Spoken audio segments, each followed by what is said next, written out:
4-3-3. The 4-3-3 is one of the most common shapes in football. It uses 4 defenders, 3 midfielders, and 3 attackers. The midfield 3 usually sit as one holding player with 2 slightly ahead, giving balance. Defensively, it's solid because the midfield protects the back 4 and the wide forwards can track back to help fullbacks. In attack, it's very flexible. The wingers stretch the pitch, the striker stays central, and the midfield can control possession. It's a formation built for both pressing and attacking football. Legendary teams like Guardiola's Barcelona and Klopp's Liverpool made the 4-3-3 famous by dominating games with it. The 4-2-3-1 is another modern favourite. It has 4 defenders, 2 holding midfielders just in front of them, 3 attacking midfielders, and 1 striker. The key is the double pivot. Those 2 deeper midfielders protect the defence and stop counterattacks. Defensively, this makes the team very hard to break through in the middle. In attack, the 3 behind the striker, usually 2 wide players and a number 10, create plenty of chances while supporting the lone forward. It's balanced, flexible, and can adapt to pressing or counter-attacking styles. That's why many top clubs in Europe use it as their go-to system.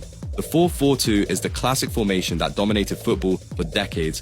It's made of 4 defenders, 4 midfielders in a straight line, and 2 strikers. Defensively, it's very organised, with 2 banks of 4 sitting close together, leaving little space for opponents. Attacking-wise, having 2 strikers up top gives plenty of goal threat, with midfielders supporting from wide areas. It's simple, easy to understand, and doesn't require complicated tactics, which is why it became so popular worldwide. While less common today at the elite level, it was the foundation of many great teams, like Sir Alex Ferguson's Manchester United in the 1990s. The 4-1-2-1-2 is a narrower version of the classic 4-4-2. It has 4 defenders, a defensive midfielder at the base, 2 central midfielders, and an attacking midfielder behind 2 strikers. Defensively, the holding midfielder gives protection to the back 4, while the 2 central midfielders cover ground. In attack, the number 10 links play with the strikers, creating chances through the middle. It's excellent for controlling central areas, but can be exposed out wide because there are no natural wingers. Teams like Ancelotti's AC Milan used it successfully to dominate the midfield battle. 4-1-4-1. The 4-1-4-1 is a compact and organised system. It has 4 defenders, a single holding midfielder sitting in front of them, 4 midfielders ahead, and 1 striker up top. Defensively, that holding midfielder is key, shielding the back 4 and stopping attacks through the middle. The midfield 4 can drop back to form 2 strong banks, making the team tough to break down. In attack, the wide midfielders push forward to support the lone striker, while the central players link up in possession. It's simple, stable, and works well for teams who want to frustrate opponents while keeping shape.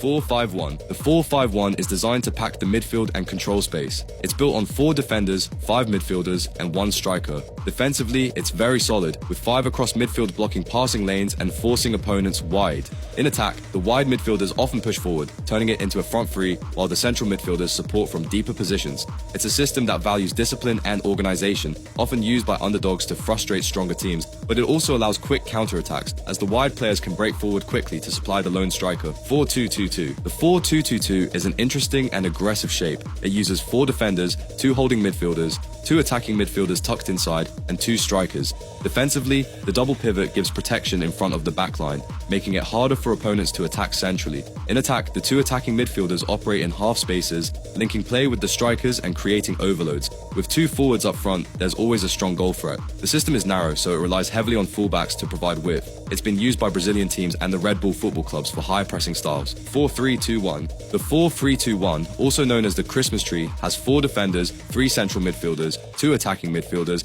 and a lone striker. Defensively, the 3 central midfielders give plenty of cover, while the 2 attacking midfielders can drop in to make a compact block of 5. In attack, the attacking midfielders play behind the striker, creating chances and linking play, while fullbacks often push forward to provide width.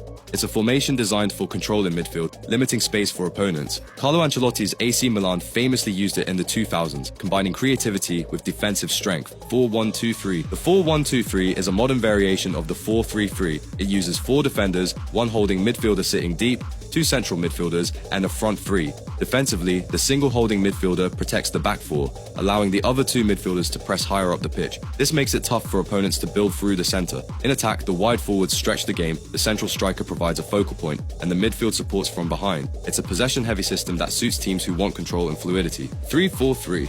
The 3-4-3 is an adventurous and modern setup. It has 3 centre-backs, 4 midfielders including wing-backs, and 3 attackers. Defensively, the wing-backs drop into a back 5, making it compact. In attack, those wing-backs push high to provide width, while the front 3 stretch the opposition. It's a great system for pressing because the attackers can close down quickly and force mistakes. It suits teams who want to control possession while still being dangerous going forward. Antonio Conte's Chelsea won the Premier League with the 3-4-3, and it remains popular with coaches who want flexibility.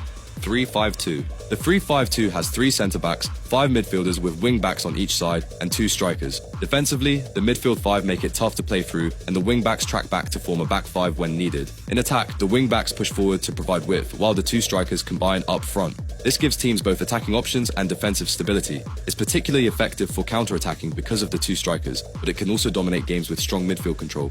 Conte's Juventus and Inter Milan used the 3-5-2 to great success in Italy. 3-4-1-2. The 3-4-1-2 is a variation of the 3-5-2. It has 3 centre-backs, 4 midfielders with wing-backs, 1 attacking midfielder, and 2 strikers. Defensively, the midfield 4 and back 3 create a solid block in the centre. In attack, the number 10 plays behind the strikers, linking midfield to attack and creating chances. This gives the team both creativity and goal threat. It's a system that allows flexibility, solid when defending but dangerous in attack. 3-2-4-1. The 3-2-4-1 is a very attacking system. It has 3 defenders, 2 holding midfielders, 4 attacking midfielders, and 1 striker. Defensively, the 2 holding players screen the back 3, helping cover wide spaces when wing-backs push forward. In attack, the front 4 overload the opposition, with 2 wide players and 2 central creators supporting the striker. This shape is designed for constant pressure and possession, keeping the ball high up the pitch. Pep Guardiola has famously used this formation at Manchester City, where the aim is to dominate opponents and create chance after chance. 3-4-2-1.